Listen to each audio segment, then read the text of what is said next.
and I've got plenty of light.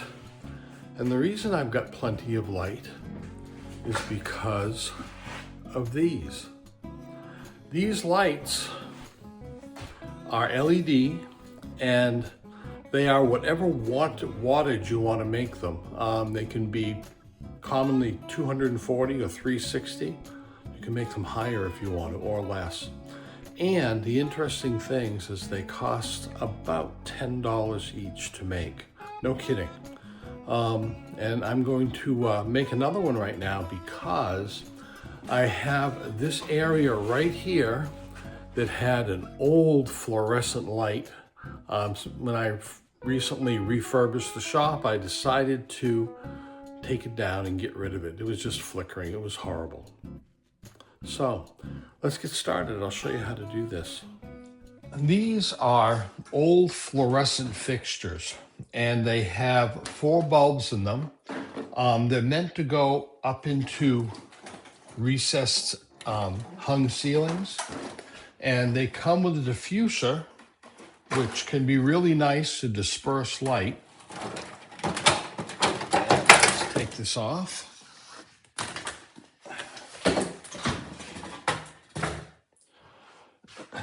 And they make great shop lights. Now, one of the best things about these is that they are often free. I've gotten about 30 of these over the past few years. They were more available when all of the department store chains were switching over all of their fluorescent fixtures to LED. So they would take out dozens and dozens of these things. Most of the ones I got were from Craigslist, but you can find them on Craigslist still, and you can still find them on Facebook Marketplace. Sometimes they'll want a few bucks for it, for example, $10, and sometimes they're just free. I picked up one batch of 15 of them for free. I could barely fit them all in my truck after I piled them all up. I've used 7 or 8 of them around here. I threw a couple away that were in really bad shape, and I gave a few to relatives, and they're down in their cellars now in workshops also. This is one that I didn't throw away, but it had rust on it, and it was one of them that was in less good shape. I have 2 left, and the end product will be fine because this will kind of be covered up a little bit when I'm done. But retrofitting these 4 LED bulbs is not hard to do, and it's not very expensive at all. You can get these light sockets in bulk on Amazon. They don't cost too much. They're about $1.50 a piece. They have some with a metal tab on them so that you could use them to screw up into the ceiling or something, but they're more expensive, and I have a way to mount these. You can also get plastic ones. These are really good quality porcelain ones, but they're hard to buy in bulk, and they aren't really any cheaper, and sometimes more expensive for some reason. I'm not sure why. There's a standard light socket with 2 wires coming out of it. You can also get these LED 60-watt light bulbs. You can also buy 100 watts too, but 60-watt light bulbs in bulk. Here's a package of 16. And they come, 16s, 12s, whatever. They're not very expensive. And there's a lot in the box. And the advantage of these things is, one, they're not that expensive. If you get the daylight ones, or the bright white instead of the yellow ones, because they come two ways, they're very bright. And they literally will last forever. Now, they're rated at like 22,000 hours and stuff. I've never had one go bad on me. And when you figure 22,000 hours compared to the amount of time that you have them on during the day, even in the house, if you have one on a lot, you're talking years and years. So an advantage of this, you don't have to replace the bulbs. So let's start retrofitting this one.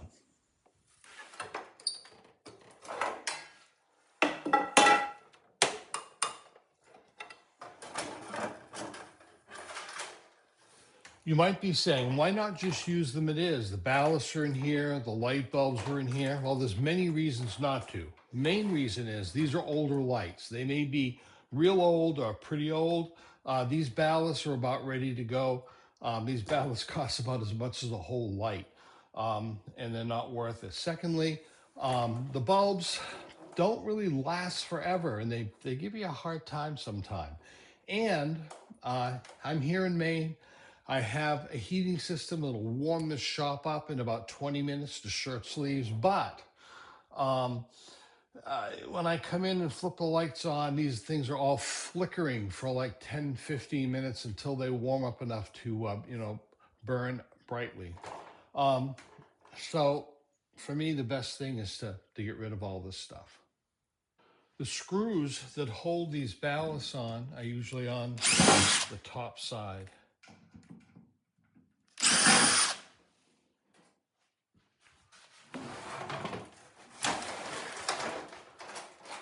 Here they are removed, and we need to cut all of these wires out. I mean, all of them.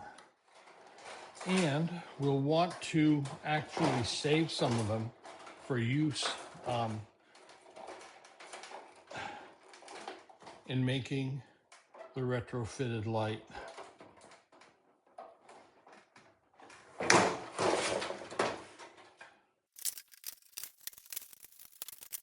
Now, you can take out the ends to these, the connectors for it. If they come out easy, fine. These just happen to be some that have a metal clip holding them in. So I'll probably try to remove them. If they don't come out easy, you can just leave them because they are unnecessary. These came out easy, so let's get rid of them.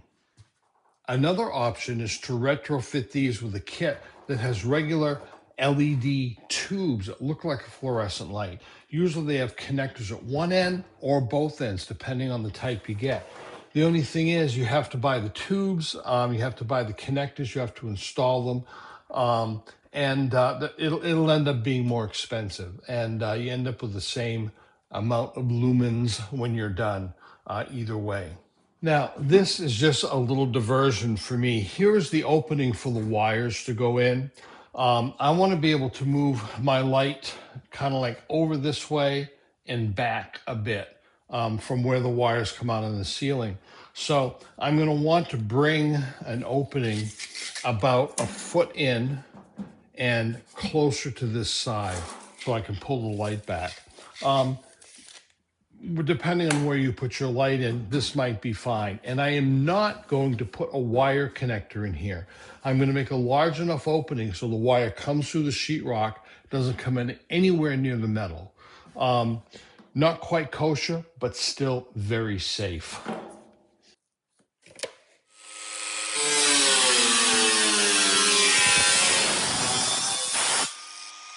I've got a piece of scrap 1/4 inch plywood here, and the length doesn't make that much difference as long as it's under 4 feet. This one is 26 inches. It's good enough. It could be 30, it could be 35, it doesn't matter. And I am going to cut strips that are 2 1/2 inches wide.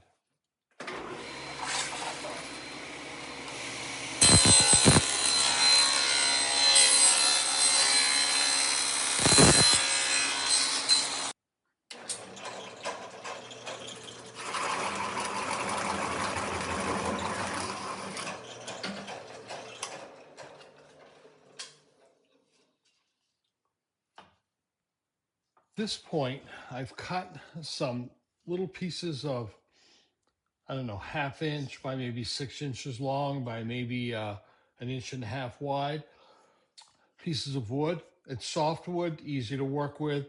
I just cut a piece off a piece of 2x4 off the edge of it.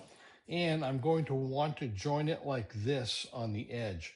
And I'm going to do that with a little glue and pin nailer. Didn't have to measure. It isn't critical where it goes, as long as it goes along this edge. Because in the end, it's going to mount in here like this and just be screwed to the top of this.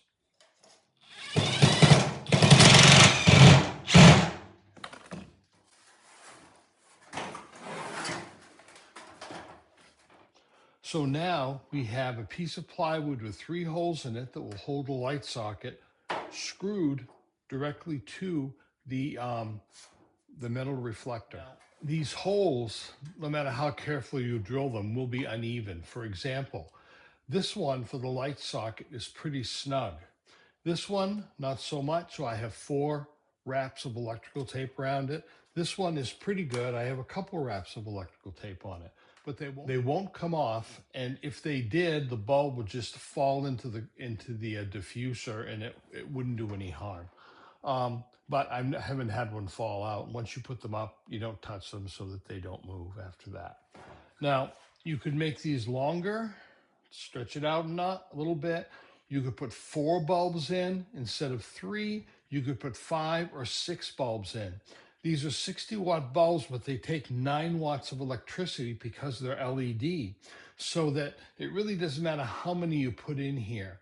It's never going to heat up inside, and the amount of electricity is minimal. So these wires that came with the fluorescent tubes are still overkill for the amount of power these are taking. Okay, so let's take a look at what we've got here. We've got 3 lights, and all you have to do is connect all the blacks together and all the whites together, and then the black and the white with the power coming in here. Now, these pigtails on these lights aren't long enough, so I have to hook 2 together here and eventually connect them together here and here with the power cords coming through here. I'm waiting for the glue gun to heat up, so I'm going to put a dab of glue in some places to keep these wires from hanging down. I'm telling you, getting that light up there is the hardest part. I've got a couple of screws and a couple of lags because I didn't quite hit the strapping in the right place, but it's up there. I initially cut a piece of wood that was just the right length so I could jam it up there, and it held pretty good while I put the screws into the ceiling. So now I can take it off and finish the wiring.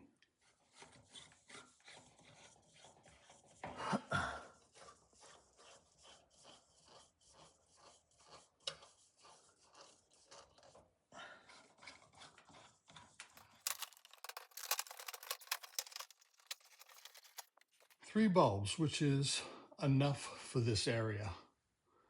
Now to make this one look like this one.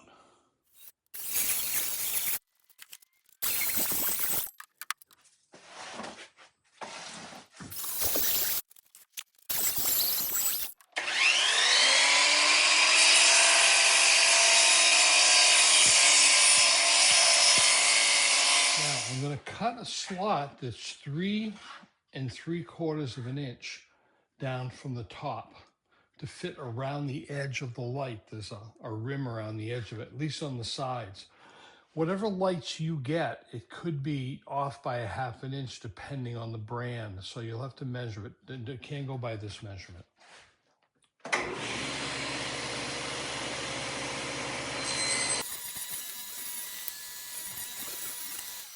Now I've got to widen this because I need to make it about 1/4 inch thick. So I'll have to go through 2 or 3 or 4 passes.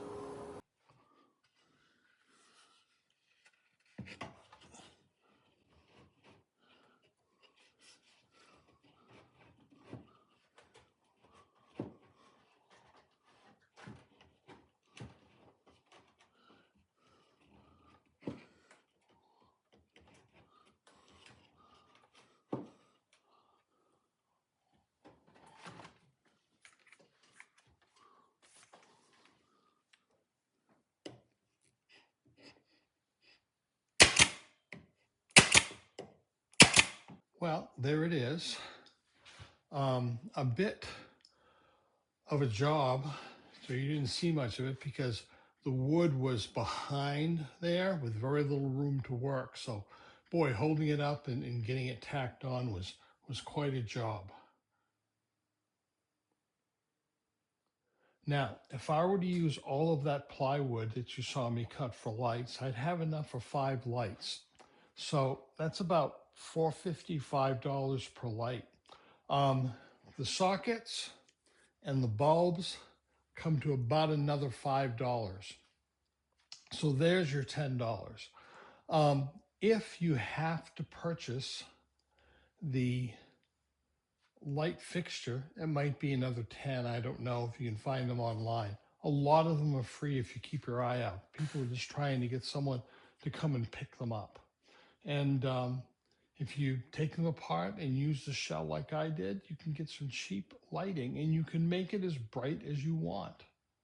I've got the equivalent, if you call these 60-watt bulbs, of, let's see, 1,440 watts in here.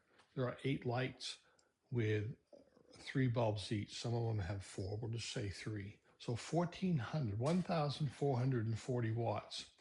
The bulbs actually take 9 watts of electricity. So calculated out to about 236 watts being used. So very little heat as a result, since it's spread out all over the ceiling, and very little electricity in comparison, a fraction of what it would be if it were incandescent lights. Now, with fluorescent lights, it would be about double that. Still good, but it would be about double that. And the lights are bright.